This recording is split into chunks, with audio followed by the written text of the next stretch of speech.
कधी नोटीस केलंय का, तू एका गोष्टीवरती सेटलच होत नाहीस. कधी कोडिंग, कधी सायकॉलॉजी, कधी एडिटिंग, कधी म्युझिक, कधी बिझनेस आयडिया, कधी ॲस्ट्रॉनॉमी, तर कधी फिलॉसॉफी. आणि मग लोकं म्हणतात तुझं लक्षच लागत नाही, तू खूप कन्फ्यूज्ड आहेस. कधी एका गोष्टीवरती फोकस लागत नाही तुझा. पण जर मी तुला सांगितले की सायन्सनुसार हा प्रॉब्लेम नाहीच आहे, तर कदाचित तुझा मेंदू हा एम टाइप ब्रेन असू शकतो. एम टाइप ब्रेन म्हणजे मल्टीपोटेन्शियल आहे.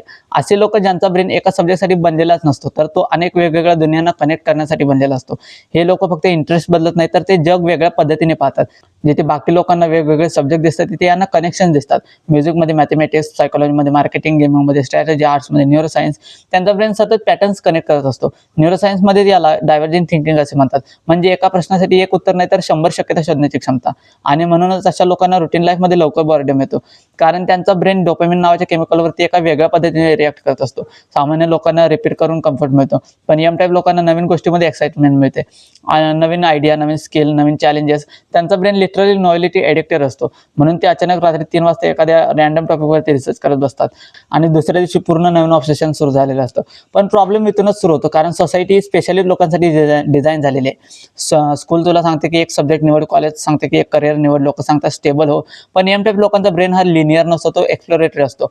त्यांना एकाच आयुष्यात 10 वेगवेगळे आयुष्य जगायचे असतात. आणि म्हणूनच हे लोक बाहेरून इनकन्सिस्टंट दिसतात, पण आतून त्यांचा ब्रेन एक इनविजिबल जायंट मॅप तयार करत असतो. प्रत्येक नवीन स्किल, प्रत्येक अनुभव, प्रत्येक फेलियर एकमेकांशी कनेक्ट होत असतात.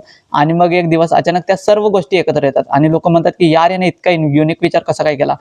पण त्यांना दिसत नाही की त्या एका आयडियामागे 10 वेगवेगळ्या दुनियांचा अनुभव आहे. लिओनार्दो दा विंची हा फक्त एक पेंटर नव्हता, तो सायंटिस्ट होता, तो इंजिनियर होता, तो इन्व्हेंटर होता. निकोला टेस्ला तो फक्त इन्व्हेंटर नव्हता, तर तो विजनरी होता. आजचे अनेक क्रिएटर्स, फाउंडर्स, इनोव्हेटर्स हे सगळे मल्टीपोटेन्शियल थिंकिंग वापरतात.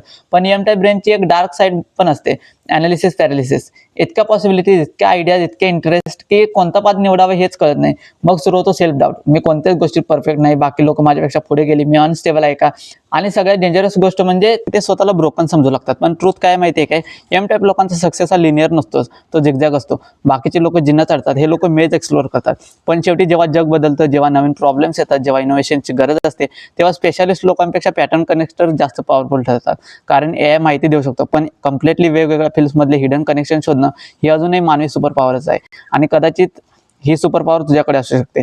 म्हणूनच पुढच्या वेळी कोणी तुला म्हणलं की तुझं काही ठरलेलं नाही, तर लक्षात ठेव की कदाचित तू डिस्ट्रॅक्टेड नाहीस, कदाचित तू वेडा नाहीस, कदाचित तुझा ब्रेन एका बॉक्समध्ये बसण्यासाठी बनलेलाच नाही.